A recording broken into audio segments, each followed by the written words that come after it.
आज हम पढ़ने वाले हैं क्लास 7 मैथ का एक्सरसाइज 15.1 का क्वेश्चन नंबर 8 से हम स्टार्ट करेंगे। ठीक है, यह एक्सरसाइज 15.1 का क्वेश्चन नंबर 1 से क्वेश्चन नंबर 7 तक सॉल्व कर लिए हैं। आपको सारे वीडियोस इस वीडियो के लास्ट में एंड स्क्रीन पर मिल जाएंगे। यहाँ पर आपका क्वेश्चन नंबर 8 दिया गया है। क्वेश्चन नंबर 8 पढ़कर आपको थोड़ा सा डिफिकल्ट लग रहा होगा, पर ये क्वेश्चन बहुत ही ईजी है।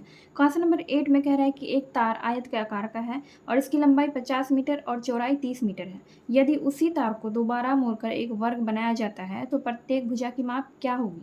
यह भी ज्ञात कीजिए कि किस आकार का क्षेत्रफल अधिक होगा। ठीक है, तो यहाँ पर आपको क्या है कि क्वेश्चन समझने की ज़रूरत है। क्वेश्चन को समझ जाएंगे तो आपका क्वेश्चन सॉल्व भी आसानी से हो जाएगा। तो चलिए देखते हैं क्वेश्चन नंबर 8। तो यहाँ पर हमने क्या किया है, जैसे क्वेश्चन में कह रहा है वैसे हमने यहाँ पर इसको फिगर जो है बना लिया है।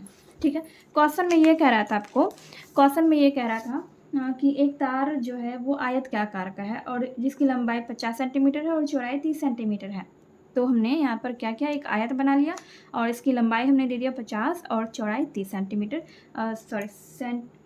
30 मीटर, 50 मीटर और 30 मीटर, ये आपके क्वेश्चन में ही दिया गया है। और आगे ये बोल रहा था इसमें, इस क्वेश्चन में, कि उसी तार को दोबारा मोड़कर एक वर्ग बनाया जाता है। उसी तार को दोबारा मोड़कर क्या किया जाता है, वर्ग बना लिया जाता है।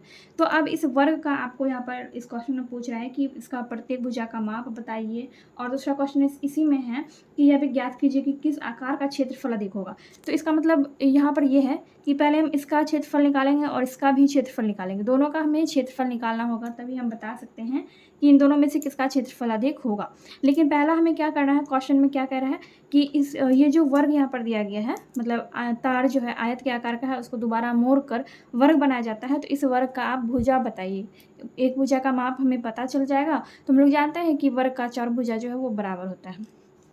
तो इसको हम इसका वर्ग का भुजा निकालने के लिए क्या करेंगे, भुजा निकालने के लिए पहले हमें आयत का परिमाप निकालना पड़ेगा। ठीक है, आयत का परिमाप निकालना पड़ेगा। तो हम यहाँ पर लिख सकते हैं आयताकार तार का परिमाप लिख सकते हैं, या फिर डायरेक्ट आयत का परिमाप भी लिख सकते हैं। आयत का परिमाप, ठीक है। तो आयत का परिमाप क्या होता है, 2 गुना लंबाई जोड़ चौड़ाई, यही होता है। तो यहाँ पर हम लिखेंगे, देखिए लंबाई और चौड़ाई तो हमें मालूम है, ये है लंबाई और ये है चौड़ाई। तो यहाँ पर हम लिखेंगे 2 गुना लंबाई कितना है 50 और चौड़ाई कितना है 30। सबको सॉल्व करेंगे, 2 गुना 50 और 30 कितना हो गया 80। तो ये हो गया आपका 160। 160 क्या है, 160 मीटर है, क्योंकि आपका जो लंबाई और चौड़ाई है वो मीटर में ही दिया गया है। ठीक है, एंड आपको एक चीज़ हमेशा याद रखना है कि जब भी हम क्षेत्रफल निकालते हैं तो वो हमेशा मीटर स्क्वायर में निकलता है, यानी कि वर्ग मीटर में निकलता है। लेकिन हम यहाँ पर क्या निकाल रहे हैं, परिमाप निकाल रहे हैं। तो आपका परिमाप कितना आया, 160 मीटर आया। ठीक है, अब हमें यहाँ पर क्या करना है, मेन चीज़ हमें यहाँ पर ये करना है कि वर्ग का एक भुजा का माप हमें मालूम करना है। तो यहाँ पर हम लिखेंगे, इसलिए वर्ग की एक भुजा, वर्ग की एक भुजा निकालने के लिए हम क्या करेंगे, वर्ग की एक भुजा निकालने के लिए हम क्या करेंगे, देखिए यहाँ पर हमने आयत का परिमाप निकाला है, तो आयत का परिमाप बटा 4 करेंगे।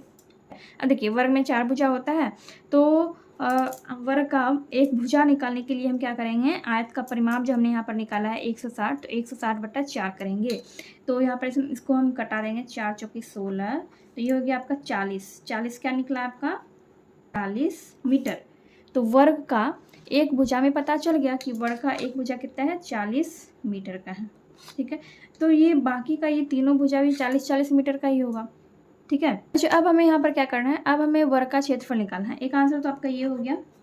अब हमें निकालना है वर्ग का क्षेत्रफल। वर्ग का क्षेत्रफल हम क्यों निकाल रहे हैं, देखिए हमें वर्ग का क्षेत्रफल भी निकालना होगा और आयत का क्षेत्रफल भी हमने नहीं निकाला है, इसका भी क्षेत्रफल हमें निकालना होगा। और तभी हमें पता चल पाएगा कि इन दोनों में से किसका क्षेत्रफल ज़्यादा है। तो पहले वर्ग का क्षेत्रफल निकालते हैं, वर्ग का क्षेत्रफल। वर्ग का क्षेत्रफल निकालने के लिए हम क्या करेंगे, भुजा स्क्वायर करेंगे। 40 मीटर आपका यहाँ पर दिया गया है, इसका हम क्या करेंगे, स्क्वायर कर देंगे। तो इसका जब स्क्वायर करेंगे तो कितना हो जाएगा, गुना करके 40 गुना 40 कितना होता है, 1600 होगा, 1600 मीटर स्क्वायर। 1600 मीटर स्क्वायर आपका वर्ग का क्षेत्रफल निकला है। अब हमें आयत का क्षेत्रफल निकालना पड़ेगा। आयत का क्षेत्रफल हम पहले भी निकाल सकते थे, एंड नहीं निकाला तो हम अभी निकाल रहे हैं आयत का क्षेत्रफल। आयत का क्षेत्रफल निकालने के लिए क्या करना पड़ता है? लंबाई गुना चौड़ाई। आयत का क्षेत्रफल निकालने के लिए हमें लंबाई गुना चौड़ाई करना पड़ेगा। तो आयत का लंबाई यहाँ पर दिया गया 50 और चौड़ाई दिया गया है 30। तो दोनों को गुना करेंगे 5 या 15, यानी कि हो जाएगा आपका 1500 मीटर स्क्वायर हो जाएगा, 1500 मीटर स्क्वायर। देखिए ये हो गया आपका ये जो है वर्ग का क्षेत्रफल हो गया आपका 1600 मीटर स्क्वायर और आयत का क्षेत्रफल हो गया आपका 1500 मीटर स्क्वायर। क्वेश्चन में आपको यहाँ पर क्या पूछ रहा था कि यह भी ज्ञात कीजिए कि किस आकार का क्षेत्रफल अधिक होगा। तो यहाँ पर हम ये भी लिख सकते हैं कि वर्ग का क्षेत्रफल अधिक होगा।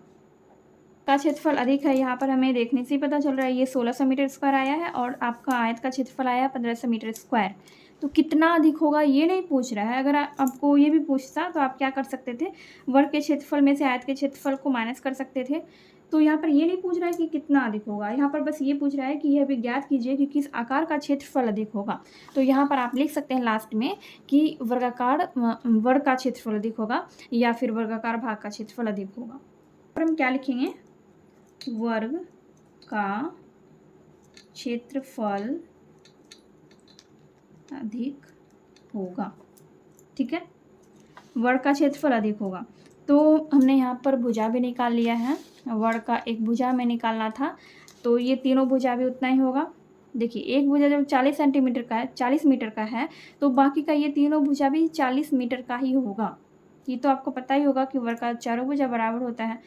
तो यहाँ पर आपका एक आंसर ये वाला आ गया, वर्ग की एक भुजा 40 मीटर, और दूसरा आंसर आपका ये आ गया कि वर्ग का क्षेत्रफल अधिक होगा। आयत का क्षेत्रफल कम है, वर्ग का क्षेत्रफल अधिक है। तो यहाँ पर ये पूछ रहा था कि किस आकार का क्षेत्रफल अधिक होगा, तो वर्ग का क्षेत्रफल अधिक होगा। तो यहाँ पर आपका ये क्वेश्चन नंबर 8 जो है वो कंप्लीट हो चुका है। एंड आई होप आपको क्वेश्चन नंबर 8 अच्छे से समझ में आ गया होगा। चलिए देखते हैं अब नेक्स्ट क्वेश्चन। क्वेश्चन नंबर 9 में आपको यहाँ पर कह रहा है कि एक आयत का क्षेत्रफल एक वर्ग के क्षेत्रफल के बराबर है। यदि आयत का क्षेत्रफल 3600 वर्ग सेंटीमीटर हो तो वर्ग की भुजा ज्ञात कीजिए। तो यहाँ पर इस क्वेश्चन में आपको सिर्फ एक ही क्वेश्चन दिया गया है, आपको वर्ग की भुजा ज्ञात करना है।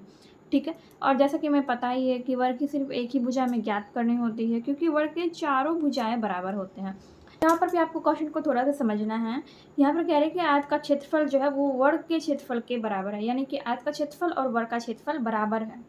तो जब आयत का क्षेत्रफल 3600 वर्ग सेंटीमीटर दिया गया है तो वर्ग का क्षेत्रफल भी इतना ही होगा, 3600 वर्ग सेंटीमीटर। तो हमें वर्ग का भुजा निकालना है। चलिए देखते हैं क्वेश्चन नंबर 9। देखिए ये हमने यहाँ पर बनाया एक आयत, बनाया और ये हमने बनाया एक वर्ग। ठीक है, ये हमने आयत बनाया और ये वर्ग बनाया। तो आयत का जो क्षेत्रफल है वो कितना है, 3600 सेंटीमीटर स्क्वायर।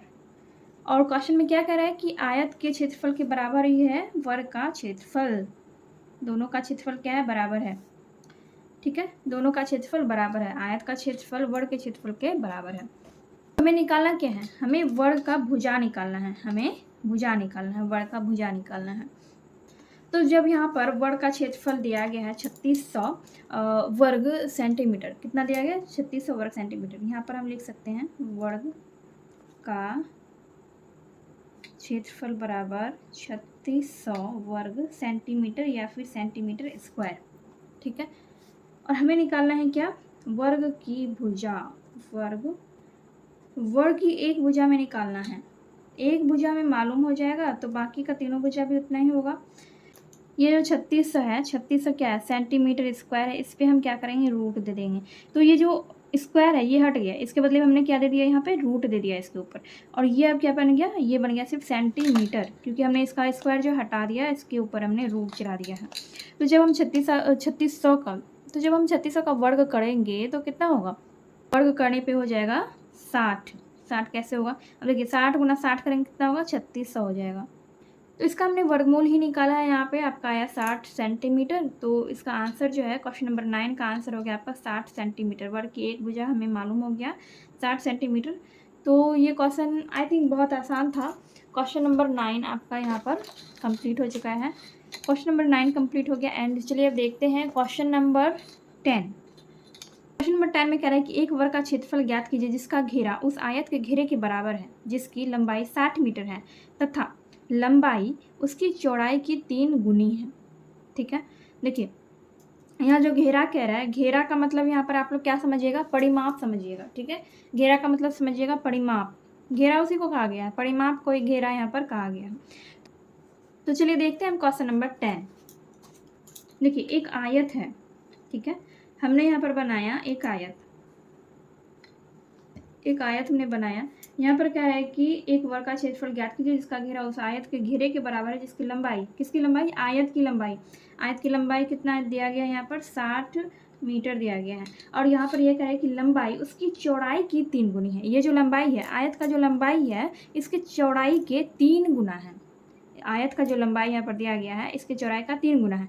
तो हम ऐसे निकाल सकते हैं, देखिए 3 गुना कर रहा है तो 60/3 करेंगे तो आपका निकल जाएगा चौड़ाई, 60/3 करेंगे तो आपका चौड़ाई निकल जाएगा। यहाँ पर आप निकालेंगे तो आपका कितना निकल जाएगा, 20 मीटर, 20 मीटर आपका क्या निकल जाएगा, चौड़ाई निकल जाएगा, आयत का चौड़ाई।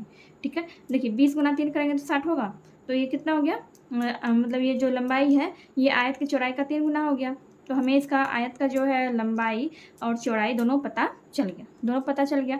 तो अब हमें क्या निकालना होगा, लंबाई और चौड़ाई दोनों हमें पता चल गया। आयत का लंबाई देखिए यहाँ पर हम लिखेंगे आयत का लंबाई 60 मीटर और चौड़ाई, चौड़ाई कितना है 20 मीटर, ये दोनों चीज़ हमें पता चल गया।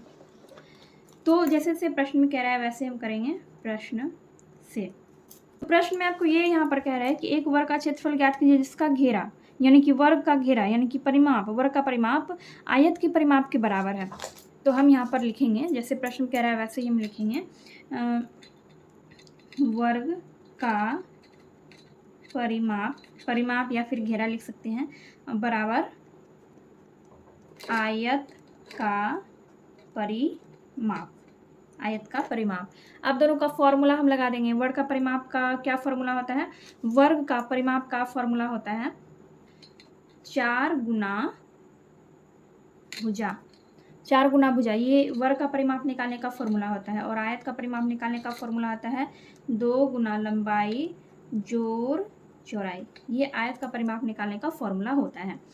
तो यहाँ पर हम लिखेंगे, देखिए वर्ग का जो है हमें भुजा तो मालूम है नहीं, वर्ग का भुजा हमें मालूम नहीं है, लेकिन हमें आयत का लंबाई और चौड़ाई दोनों मालूम है, आयत का भुजा हमें मालूम है।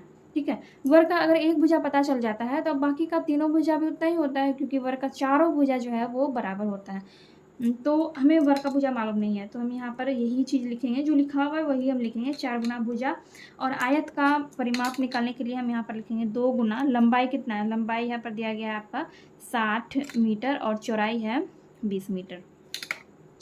ठीक है, तो यहाँ पर हम फिर से लिखेंगे 4 गुना भुजा बराबर,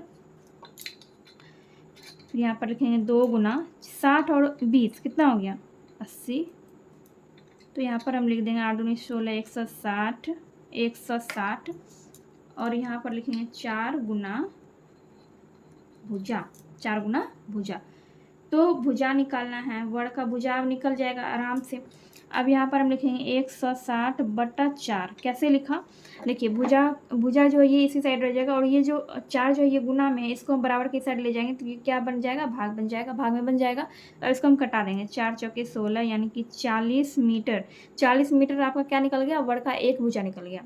वर्ग का भुजा तो हमने निकाल लिया, वर्ग का एक भुजा हमें मालूम हो गया, तो वर्ग का एक भुजा जब हमें मालूम हो गया तो अब यहाँ पर क्वेश्चन में ये भी कह रहा है कि एक वर्ग का क्षेत्रफल ज्ञात कीजिए। मेन चीज़ तो यहाँ पर यही क्वेश्चन पूछा जा रहा है कि एक वर्ग का क्षेत्रफल ज्ञात कीजिए। तो हमें जब वर्ग का भुजा मालूम चल गया है तो हम वर्ग का क्षेत्रफल भी आसानी से निकाल सकते हैं, बस हमें वर्ग का क्षेत्रफल निकालने का फॉर्मूला मालूम होना चाहिए। तो हम यहाँ पर लिखेंगे वर्ग का क्षेत्रफल बराबर भुजा स्क्वायर, भुजा का स्क्वायर कर देंगे। तो वर्ग का क्षेत्रफल निकालने के लिए भुजा का स्क्वायर करना पड़ता है।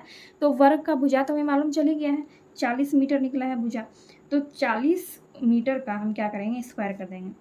तो जब हम इसका स्क्वायर करेंगे 40 गुना 40 करेंगे, 4 चौक 16 हो जाएगा, 1600 मीटर स्क्वायर या फिर वर्ग मीटर इसको बोल सकते हैं। ये निकल गया आपका वर्ग का क्षेत्रफल। ये हो गया आपका क्वेश्चन नंबर 10 का final answer. And I hope आपको क्वेश्चन नंबर 10 समझ में आ गया होगा।